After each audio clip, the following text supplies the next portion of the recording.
ಏಕಾಏಕಿ ಘೋಷವಾಕ್ಯ ಬದಲಾವಣೆಯ ಹಿಂದಿನ ಉದ್ದೇಶವೇನು?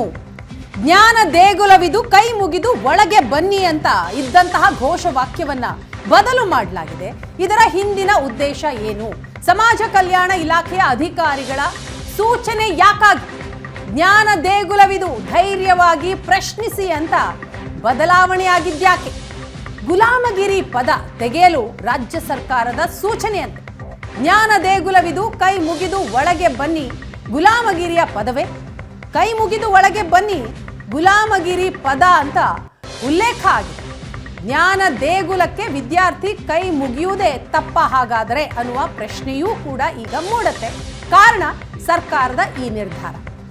ಶಿಕ್ಷಕರಿಗೆ ಕೈ ಮುಗಿಯೋದು ಗುಲಾಮಗಿರಿಯೇ? ಭಾರತೀಯ ಶಿಕ್ಷಣ ಪದ್ಧತಿಯನ್ನೇ ಬದಲಾಯಿಸಲು ರಾಜ್ಯ ಸರ್ಕಾರ ಹೊರಟಿದೆಯಾ ಎನ್ನುವ ಪ್ರಶ್ನೆಯೂ ಕೂಡ ಈಗ ಮೂಡ್ತಾ ಇದೆ.